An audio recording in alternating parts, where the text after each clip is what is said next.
Have you ever been in a conversation where you could feel the exact moment you stopped being interesting? Like, you're mid-sentence and you can actually sense the energy draining from the room. The other person's eyes do that thing where they're still pointed at you, but they're not really seeing you anymore. Yeah, that moment. Oh, Lord, it is good to be here with you. If that scenario made your chest tighten just a little bit, you're not alone. Because here's the thing nobody tells you about being funny. The harder you try, the worse it gets. It's like falling asleep. The moment you start trying to fall asleep, you're screwed. Your brain turns into this hostile little machine that won't let you do the thing you desperately want to do. I need you to hear me on this. The reason you're not the funniest person in the room has nothing to do with your sense of humor. Your brain is actually pretty decent at noticing absurdity, at seeing the weird angles of everyday life that other people miss. The problem is what happens between noticing something funny and actually being funny. That gap right there, that's where everything falls apart. Let me paint you a picture. I was at this party a few years ago, and I was determined to be interesting. I had just listened to this podcast about the history of pineapples and how they used to be so expensive that rich people would rent them for parties just to show off. Fascinating stuff, right? So I'm standing there with this group of people, and there's a pause in the conversation. And my brain goes, this is it. This is your moment. Drop the pineapple fact. So I did. I jumped in with this enthusiastic delivery about 17th century pineapple economics. And listen closely to what happened next. Nothing. Not hostile silence, not even polite laughter. Just this void where my contribution should have landed. Someone said, huh, and then immediately changed the subject. The silence was so loud it felt like physical pressure on my skull. Here's what I realized later, and this is the critical takeaway. I wasn't trying to connect with those people. I was trying to perform. My brain had shifted into what I call joke mode, and joke mode is a death sentence for actual humor. Because when you're in joke mode, you're not present, you're not listening. You're just waiting for your turn to deploy your prepared material like some kind of humor vending machine. Psychologists have studied this, and they call it self-monitoring theory. Basically, when you become hyper-aware of how you're coming across, you split your attention. Part of your brain is trying to participate in the conversation, and the other part is standing outside yourself, judging your performance in real time. And that split, it kills spontaneity. It makes you stiff. People can feel it. Think about the funniest people you know. Take a second and picture them. I'm willing to bet they're not the people who try the hardest. They're not walking around with a mental catalog of anecdotes, waiting to deploy them at strategic moments. They're just there, fully present, reacting to what's actually happening in the room, instead of what they wish was happening. The cruel irony is that your anxiety about being boring is the exact thing making you boring. It's like you're so worried about the conversation dying that you start performing CPR on it before it's even sick. And everyone can tell. They can sense the desperation. It makes them uncomfortable, which makes you more anxious, which makes you try harder, which makes it worse. It's a death spiral. I've done this so many times, it's embarrassing. I'll be in a conversation, and I can feel myself losing the room. So what do? I double down. I start talking faster. I add more details. I explain the joke that wasn't landing to begin with. And with every word, I can feel the other person's soul trying to leave their body. They're nodding, but their feet are pointing toward the door. If you've never noticed feet, start. Feet don't lie. Here's what nobody tells you. Being funny isn't about having good material. It's about being relaxed enough to notice what's already funny. The humor is already in the room. It's in the awkward pause, the weird thing someone just said, the absurd situation you're all experiencing together, but you can't see it when you're in your head, running your pre-written script. Let's pause and unpack that. When you're anxious, your brain goes into threat mode. And in threat mode, you can't process social cues properly. You miss the moment someone makes a reference you could build on. You don't notice when the group energy shifts. You're too busy monitoring yourself to actually be part of what's happening. You become a spectator in your own conversation. The solution isn't to get better at performing. The solution is to stop performing altogether. I know that sounds terrifying, because if you're not performing, what are you doing? You're just being there, saying whatever comes to mind and trusting that you're enough, which feels vulnerable as hell. We've all been conditioned to believe that we need to be impressive to be liked. But that's backward. Here's the thing about funny people that will make you angry. They don't care if they're funny. They care if they're having a good time. They care if the people around them are comfortable. They're not trying to get a laugh. They're trying to connect. And humor is just a byproduct of that connection. When you're genuinely engaged with someone, when you're actually listening instead of waiting for your turn to talk, funny stuff just happens. It emerges naturally from the interaction. I want you to think about the last time you laughed really hard. Not a polite chuckle, but that kind of laughter that makes your face hurt. I'm willing to bet it wasn't because someone told you a perfect joke. It was probably something stupid.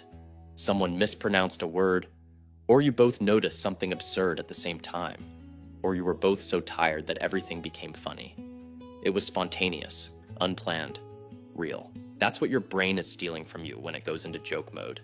It's stealing your ability to be spontaneous, to be real, to notice the actual funny stuff that's happening right in front of you while you're busy trying to manufacture humor from nothing. And the worst part, everyone else in the room can tell. They can feel that you're not really there with them. You're somewhere else, performing for an invisible audience. So here's where we are. Your brain is trying to help you by preparing material and monitoring your performance. But it's actually sabotaging you. Because being funny isn't a performance. It's a state of being. It's about being present, relaxed, and genuinely curious about the people around you. And none of that is possible when you're stuck in your head, running your anxiety loops and judging yourself in real time. The good news? This is fixable. Not by trying harder, but by trying less. By learning to recognize when you've slipped into joke mode and pulling yourself back out. By trusting that you don't need to be impressive to be liked. By showing up as yourself instead of as the person you think you should be. But we'll get to that. First, you needed to understand why your current approach isn't working. Why your brain, despite its best intentions, is the thing standing between you and the connection you're looking for. All right, so now you know why your brain has been sabotaging you. Let's talk about what actually works. Because here's the thing. Funny people aren't operating on some secret wavelength you don't have access to. They're just doing specific things that you can learn. And none of them involve memorizing jokes or trying to be the center of attention. The first mechanic is what I call the noticer effect, and it's deceptively simple. Funny people notice things, not big things, small things, the stuff that everyone else is experiencing but not commenting on. Like you're in a meeting and the air conditioning is blasting so hard that papers are literally moving on the table. Everyone feels it. Everyone is cold. But nobody says anything because we're all trained to ignore our physical reality and pretend we're professional robots. Then someone goes, "Is it just me, or did we just enter a wind tunnel?"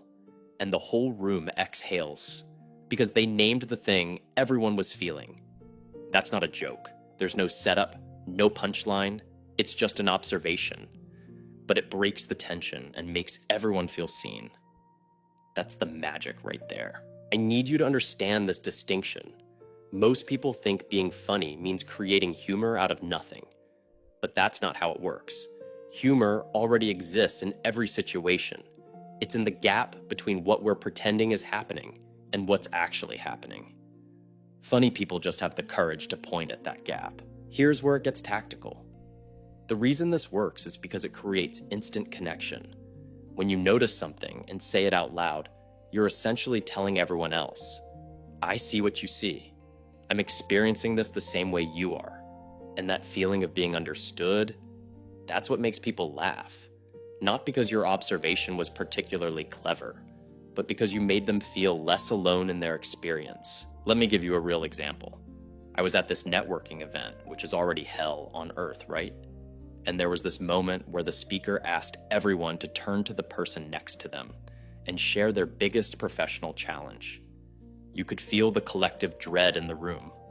Like this wave of social anxiety just washed over everyone simultaneously. And this guy next to me, before we even started talking, just looked at me and said, "The worst part is we both know neither of us is going to remember this conversation in 20 minutes. And I lost it. Because he was right. He named the exact absurdity of what we were being forced to do. And suddenly, this awkward networking exercise became this shared joke between us. We ended up actually talking for like 30 minutes because he'd established that we were both in on the ridiculousness of the situation. That's the second mechanic, the callback loop. Once you've established a shared observation, you can keep coming back to it. It becomes this inside joke between you and whoever was there when it happened. And callbacks are powerful because they create history. Even if you just met someone 5 minutes ago, a callback makes it feel like you have this shared experience together. But here's the critical thing about callbacks. They only work if the original observation was genuine.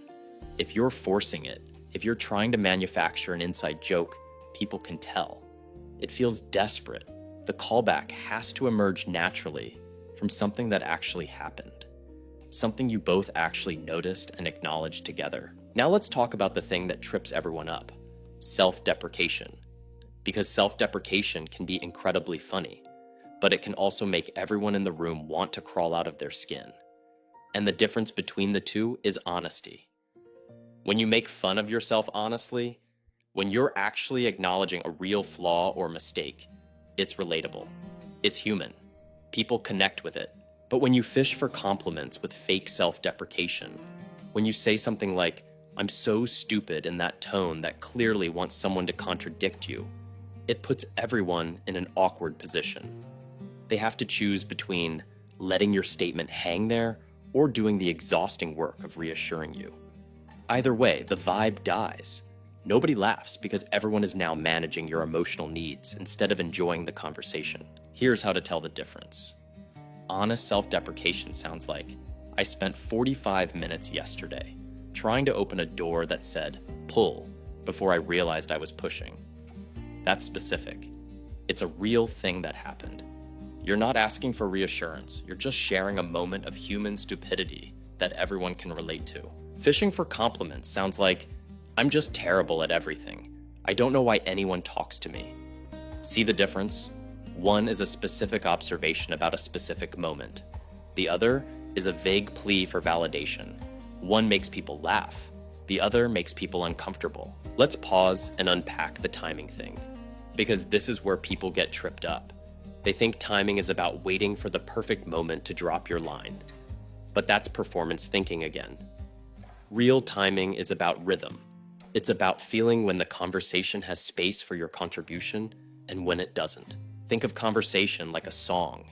There are beats, there are pauses, and funny people can feel those pauses. They don't interrupt, they don't talk over people.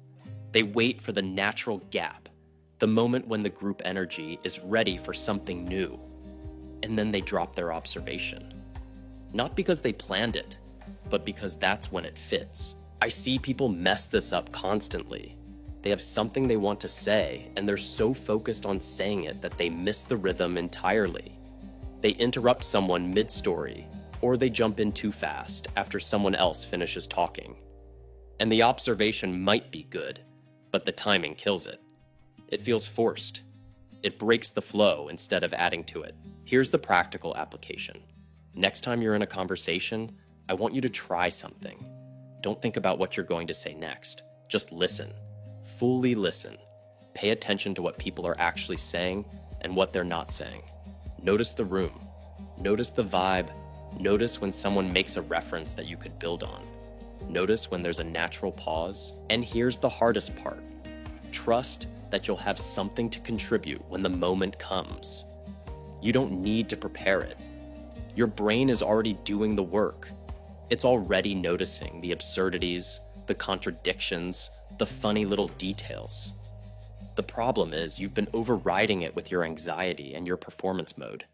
When you get out of your own way, the observations come naturally. I know this sounds like trust fall nonsense, like I'm telling you to just relax and it'll all work out. But that's not what I'm saying. I'm saying there's a specific skill here, and that skill is presence.